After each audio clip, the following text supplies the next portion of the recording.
Like, what world are you living in? Like, it's amazing that somehow the Democrats managed to hand Donald Trump the adult in the room persona. And I have to say, it seems to be the case a lot of times. Dave Smith recently had a podcast where he talked about the Democrats' just lack of appeal to the average person, even though they try so hard, including their latest, which might be the funniest attempt ever, but also in the context of immigration. So he's going to make some points about how the Democrats are addressing Trump's immigration policies and how they're trying to counter it by looking hip and with it and kind of fallen short. So let's just take a look at that. Do you have the next one, Mike? There we go. It is not a criminal violation to enter the country illegally. It's not a criminal. It's a crime. It's not a crime, which is why they're so frustrated, because they really want our local law enforcement to go out and round up people when they could be looking out for the murderers and the sexual abusers as well as the robbers. They want them to go and round people up on civil accusations. And so that it is not a criminal violation to enter legally. All right. So this is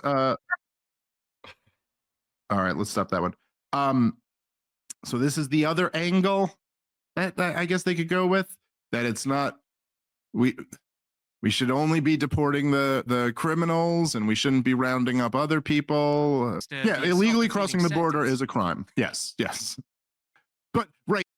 It is. I will note, though, before 1875, the states had plenary supreme control over immigration. It wasn't until the Page Act of 1875 where the federal government essentially usurped what was once a role of the states. And, you know, you can get into that, but the Supreme Court, federal courts have upheld that, you know, the feds have ability to regulate immigration, even though I think that's kind of unconstitutional. And actually, if it were taken care of at a local level, you'd have states like Texas where it would be a lot more strict and there wouldn't be just this one-size-fits-all open borders that some people experience in the South today. But I digress. Let's continue. To your point, I mean, look, like, first of all, I don't even disagree necessarily with, like, look, there really should be an order of operations if you're talking about deportations. And as I've always said, the first most important thing was stemming the flow of illegal migrants coming to this country, which Donald Trump seems to actually be correct in what he said about his State of the Union, which is, turns out, just meaning business about it pretty much takes care of that. I personally have been shocked at, like, the fact that there are record low illegal border crossings. It's really amazing how much of that is a result of just who's sitting in the Oval Office and what does their messaging sound like, which, you know, I guess kind of makes sense in hindsight, but that it's like, it's quite a journey to go on, and people aren't going to do it if they think they're just going to get turned away when they get there. And so when Joe Biden's in, you have record high illegal crossings. When Trump's in now, you have record low. Pretty incredible juxtaposition there. But if you want to argue, like, hey, we should go after the violent criminals first, I don't think you're going to get much of an argument out of me and you on that. But the thing is, like, again, this almost, it becomes more of like a philosophical conversation when you're just saying, like, okay, fine, but then, like, but listen, do the people who illegally came into our country, do they have the right to not be kicked out? And I don't really see a compelling argument that they don't. Or like that, you know, it's like, no, you don't. Like, look. Whether you agree with Trump's immigration policy or not, it's really hard to argue against having a hierarchy of who should be deported versus who shouldn't. And, you know, illegal, you know, violent criminals would be at the top of the list for every, you know, reasonable person. There are places you don't have a right to be. And, like, in a libertarian sense, this is like essentially in pure libertarian theory, right? You'd be like, okay, there are basically two types of people, or maybe you could say three types of people who enter property. Okay, there are the people who own that property, and they can enter at any time they want to. Then there are the people who are invited onto that property, and they can enter it as at the owner of the property's discretion. And then there are people who are not invited onto that property who enter it anyway. And that is known as trespassing. And trespassers can be removed at the owner's discretion. And so, like, I just don't understand exactly why that theory doesn't scale. You know, like why that shouldn't. Right. I think Dave's point here is that the feds and the government argues that the borderlands are collectively owned, right? So if they're collectively owned, it's not really the government that owns them, it's the people that pay the taxes to maintain them. So if the people own them, the people should have the right to determine whether they can be there or pass through there. So regardless of how you stand on this, libertarians stand all sorts of different ways on this. But, in the Hoppian and Rothbardian sense of libertarianism, there would only be private property. There wouldn't be any public or government property. And the ideal in a libertarian society would be to privatize all lands and allow each individual private property owner complete discretion over who comes there or not. Of course, we don't live in that world, obviously. There are borders. Government maintains monopoly over them and has uniform immigration policies. Ultimately scale up to a nation. And that if there are people who were not invited by the domestic population who came in against the rules, why is it exactly that they just cannot be removed? It's an interesting, when you really think about it, Rob, obviously without just getting the detail of like the criminality of illegal border crossing wrong, really what the implication from this view is that if you ever make it here, no matter how you made it, this should be home base. You should be safe, like in a game of freeze tag. I'm, can't get me now. I'm on base. And that is just nutty. It makes absolutely no sense. And it is so distant from where the American people are on this issue at the moment. Honestly, the Democrats are in a situation now where it's, in order for them to actually play cards that are going to win, they kind of, and this is what, it's the kind of the nature of these things, they actually need Trump to make a mistake, and a really big one. I totally agree with Dave here. If Trump gets into a new war or there's a financial collapse, I think those are the two most likely things that could derail the trajectory of his administration. Start a new war or financial collapse. Those are the two things. Mistake is probably the most likely that could, lead to his lower approval. Like they kind of can't, it's like that's a challenge in politics. I understand, but they've boy who cried wolfed themselves into a corner. They can't they can't pretend that something is a huge outrage if it isn't, because they've just, like, that card has been played. And even if Donald Trump does say something that's fairly outrageous, they can't make a big outrage of it, because it's like, you do that with everything he says, so it doesn't matter. You have no you have no currency in this exchange anymore. I think that's the Democrats' biggest downfall, is they've made such hysterics over literally everything Trump says that people have gotten desensitized to it and just say, well, that's just the Democrats being Democrats. They've cried wolf so many times that a big mistake might not have the impact that it otherwise wouldn't, because of how Democrats have acted so much. You're going to have to wait for him to really fuck up. You're going to have to hope that he really blows it. And so maybe your strategy could be to try to lure him into making a really bad decision and then exploit that. But that seems to me to be their hope, that he really fucks up, and then they can be like, oh shit, this is a goddamn disaster, and we wipe our hands of it because we were against it, or something like that. But I just don't think, like, they can hope that if Trump proceeds with mass deportations, the implementation of that is really ugly and brutal, and people are like, shit, I just can't support this. And then they could maybe, but to just try to get ahead of the issue when Donald Trump, because again, leaving aside like all the aspects of politics and how Trump actually governed compared to how his rhetoric is, the bottom line is that in the perception of the American people, and somewhat fairly, Donald Trump was saying he wanted to build a wall back in 2016. Donald Trump was saying these people shouldn't be let in back then.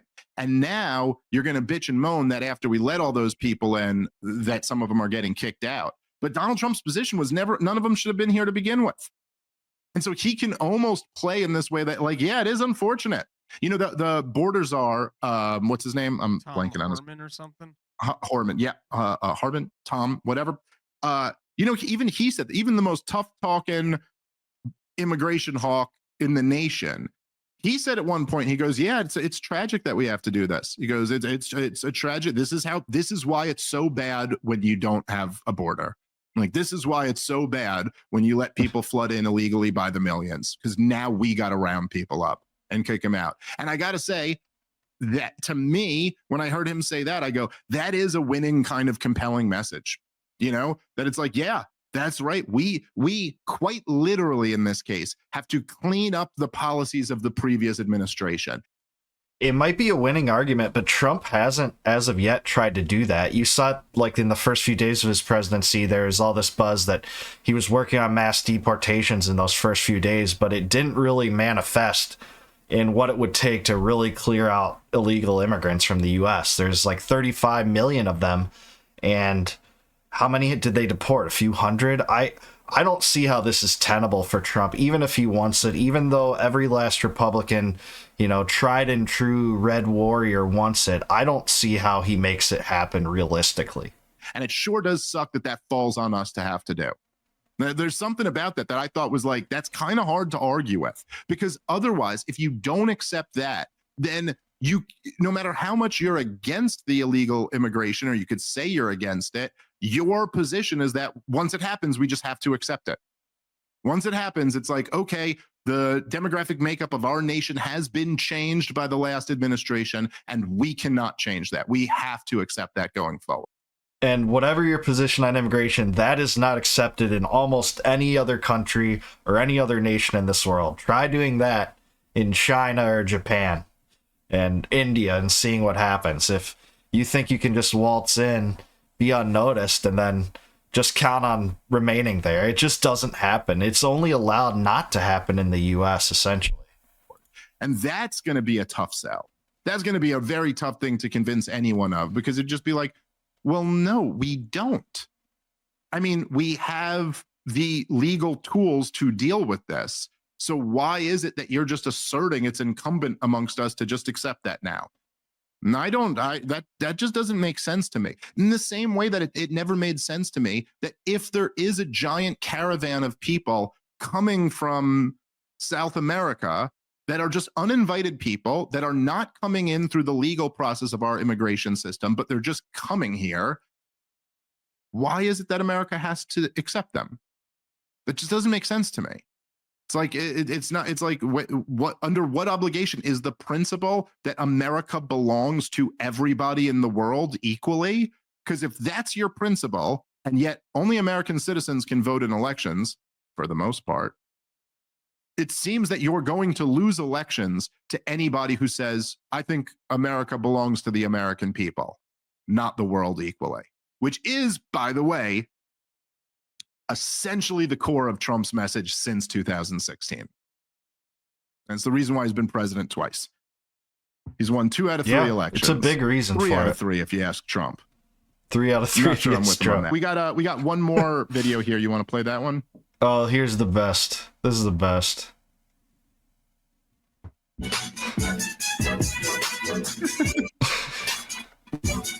Look at Dave laugh. They found the victorious strategy. They're either on something or onto something.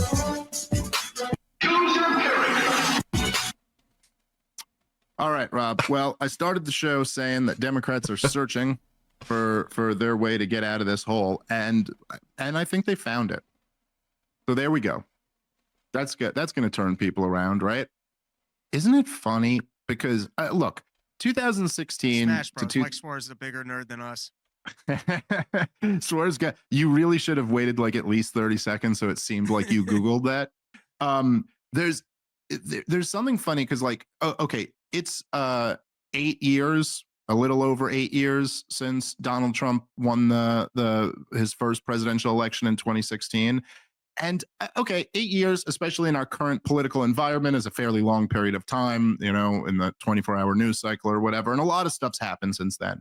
But it's kind of wild when you zoom out that so much of the criticism of Donald Trump when he first came on the scene was that he lacks decorum. He's not serious. This is kind of immature. This isn't presidential. This isn't how important people are supposed to speak.